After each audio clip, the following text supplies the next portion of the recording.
Bismillahirrahmanirrahim. Dear students, Assalamu alaikum and welcome back to our plant biochemistry 1 class. If you remember, we were discussing protein structure and we discussed various non-covalent forces which are responsible for holding the protein molecule together, as it is evidence in front of you. یہ چین ہے جو کہ ابھی fold نہیں ہوئی اور اس میں آپ کو ڈفرینٹ گروپس نظر آ رہے ہیں، جن میں پولر بھی ہیں اور نان گرین والے نان پولر ہیں، اور یہ اب فولڈیڈ کنڈیشن میں آپ دیکھ رہے ہیں. تو اس میں جو نان پولر ہے وہ اندر آ گئے ہیں پانی سے دور، اور جو پولر تھے وہ باہر آ گئے ہیں. تو یہ ہائیڈروفوبک انٹریکشنز کی ڈائیگرام تھی جو کہ پیچھے ہم دیکھ چکے ہیں. پھر اس کے بعد یہ ایک جنرل ڈائیگرام تھی جس میں ہم نے باقی 3 فورسز شو کیے ہیں، جن میں الیکٹروسٹیٹک اٹریکشنز ہیں، ہائیڈروجن بانڈز ہیں اور وانڈر والز اٹریکشنز اور انٹریکشنز ہیں. تو یہ تمام فورسز ہیں جو کہ پروٹین کے مالیکیول کی فولڈنگ میں ہیلپ کرتی ہیں. اور یہ چیز پہلے ہم ڈسکس کر چکے ہیں کہ پالی پیپٹائڈ چینز اسٹریٹ کنڈیشن میں سیدھی حالت میں سیل میں نہیں رہ سکتے، خاص طور پہ بڑی بڑی پروٹین مالیکیولز کے.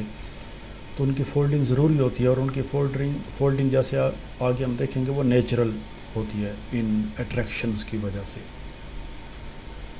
تو اب آگے چلتے ہیں اور پروٹین کی فولڈنگ کے بارے میں کچھ پوائنٹس ہم دیکھتے ہیں.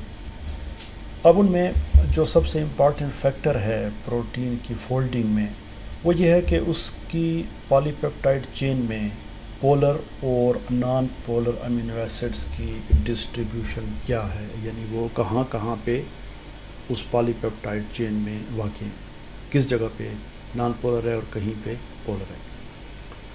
اب جو نان پولر جن کو ہم ہائیڈروفوبک سائڈ چینز کہتے ہیں، اور وہ ان امینو ایسڈز میں جن کے ہم نے کچھ اسٹرکچر بھی ڈرا کیے ہیں، اگر آپ کو یاد ہوگا، we have drawn the structures of all these amino acids, phenylalanine, leucine, valine اور ٹریپٹوفین. تو یہ سارے ہائیڈروفوبک ہیں، نان پولر ہیں. تو یہ عام طور پہ اکٹھے ہو کے سینٹر میں، مالیکیول کے سینٹر میں یہ کلسٹر کر جاتے ہیں. تو اس سے یہ ہوتا ہے کہ ان کا پانی کے ساتھ کانٹیکٹ نہیں ہوتا، اور پانی سے کانٹیکٹ جب اوائڈ ہوتا ہے تو اس سے پروٹین ایک بہتر حالت میں آ سکتی ہے. پولر گروپ جن میں کچھ امینو ایسڈز یہ ہیں: آرجینین، گلوٹامین، ہسٹیڈین. اس میں ہم نے گلوٹامین کا اسٹرکچر بھی نہیں بنایا، آرجینین اور ہسٹیڈین کا بنا چکے ہیں. تو یہ جو ہیں یہ باہر آ جاتے، جیسے ابھی ہم نے پیچھے ڈائیگرام میں دیکھا ہے کہ جو پولر تھے وہ باہر تھے اور نان پولر یا ہائیڈروفوبک سینٹر میں آ گئے تھے. اب یہ جو باہر آ جاتے ہیں پولر امینو ایسڈ کی سائڈ چینز، تو وہ کیا کرتی ہیں، وہ بانڈ بنا لیتی ہیں نہ صرف پانی کے ساتھ بلکہ اس کے علاوہ جو پولر مالیکیولز ہوتے ہیں ان کے ساتھ بھی بانڈ بنا لیتے ہیں، اور اس سے پروٹین کے مالیکیول کی اسٹیبلٹی میں اضافہ ہوتا ہے. ڈائیگرام آگے آ رہی ہے، اس میں ہم دیکھیں گے. اب ظاہر ہے کہ ایسا نہیں ہو سکتا کہ پروٹین کی مالیکیول کی ایسے فولڈنگ ہو جائے کہ سارے ہائیڈروفوبک یا نان پولر درمیان میں آ جائیں، اندر بند ہو جائیں، اور جو پولر ہیں وہ باہر رہیں. ظاہر ہے ان کی ڈسٹریبیوشن ویری کرتی ہے. اس میں یہ ہے کہ جو پولر امینو ایسڈ اگر اندر کی طرف آ جاتی ہیں تو وہ پھر دوسرے پولر امینو ایسڈز کے ساتھ، تو وہ ان 2 چیزوں کے ساتھ بانڈ بناتے ہیں، یا تو دوسرے پولر امینو ایسڈ کے ساتھ بانڈ بناتے ہیں، یا جو پالی پیپٹائڈ چین کی جو بیک بون ہوتی ہے، اور بیک بون میں آپ کو پتہ ہے کہ یہ بیک بون ہے جس میں C ڈبل بانڈ O اور یہ جو N ہے، تو یہ اس کی بیک بون میں آتی ہے. تو وہ ان بیک بون کے ساتھ بانڈ بناتے ہیں، تو جس کی وجہ سے یعنی ان کے لیے بانڈنگ کے چانسز ہوتے ہیں. تو یہ وہ ڈائیگرام ہے آپ کے سامنے. اب یہ اسٹریٹ چین ہے، ابھی فولڈ نہیں ہوئی. تو اس میں آپ دیکھ رہے ہیں جو گرین ہے وہی نان پولر ہیں، اور بلو اور یلو اور دوسرے جو ہیں وہ کیا ہیں، وہ پولر ہیں. جو سینٹر میں یہ موٹی گرے لائن ہے یہ پالی پیپٹائڈ بیک بون ہے، یعنی کارباکسل گروپ اور امینو گروپ جو آپس میں ملتی ہے اور بیک بون بناتی ہے. یہ پیچھے ہم پڑھ چکے ہیں ساری چیزیں. اب اس کے بعد یہ فولڈ ہو سکتی ہے. تو اب آگے ابھی ہم دیکھیں گے کہ پروٹین کی جو پالی پیپٹائڈ چین ہوتی ہے وہ فولڈ بھی ہو سکتی ہے اور کھل بھی سکتی ہے. تو یہ اوپر جو ہے یہ والی یہ اوپن ہے اور نیچے جو ہے یہ والی یہ فولڈ ہو چکی ہے.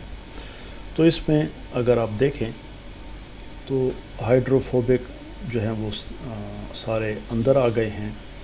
اور یہ آپ کو یہ سارے یہ جو نشانات نظر آ رہے ہیں یہ بانڈنگ ہے ان پولر کی دوسرے مالیکیولز کے ساتھ، جس میں پانی بھی ہو سکتا ہے اور پانی کے علاوہ کوئی اور مالیکیول بھی اس میں ہو سکتے ہیں.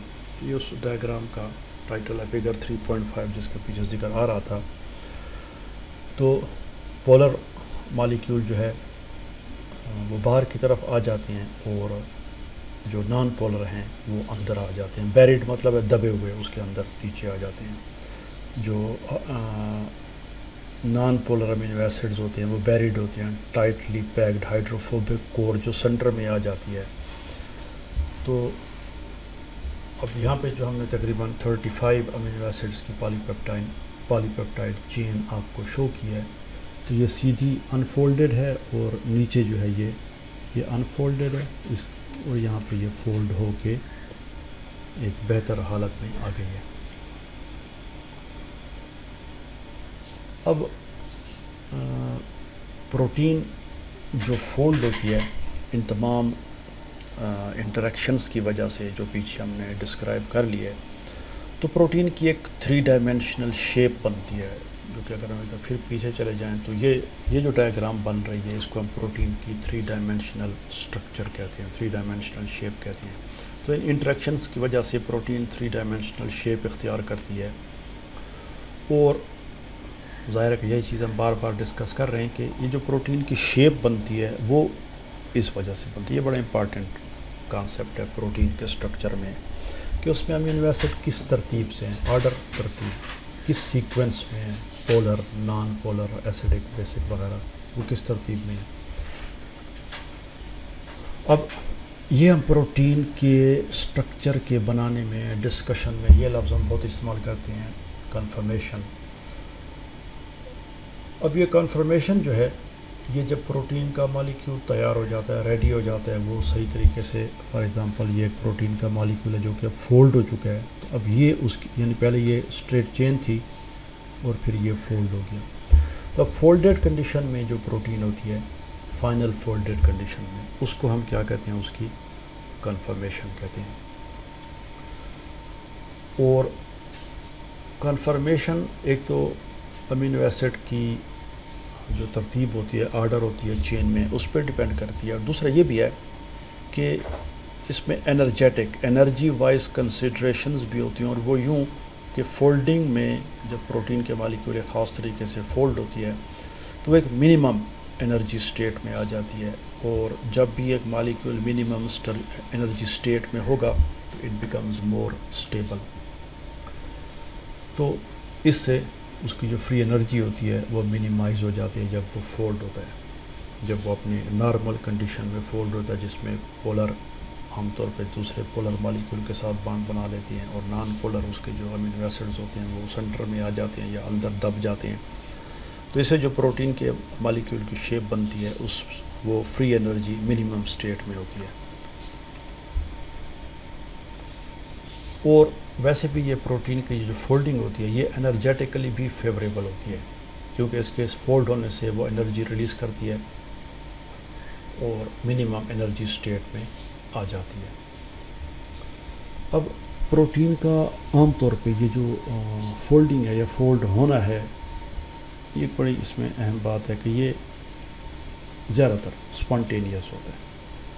یعنی جو ہی پالی پیپٹائڈ چین بنتی ہے تو وہ خود بخود فولڈ ہونا شروع ہو جاتی ہے اور پھر اپنی جو اس کی اوریجنل کنفرمیشن ہے یعنی جس کنڈیشن میں اس کو فولڈ ہونا چاہیے اس میں وہ فولڈ ہو جاتی ہے.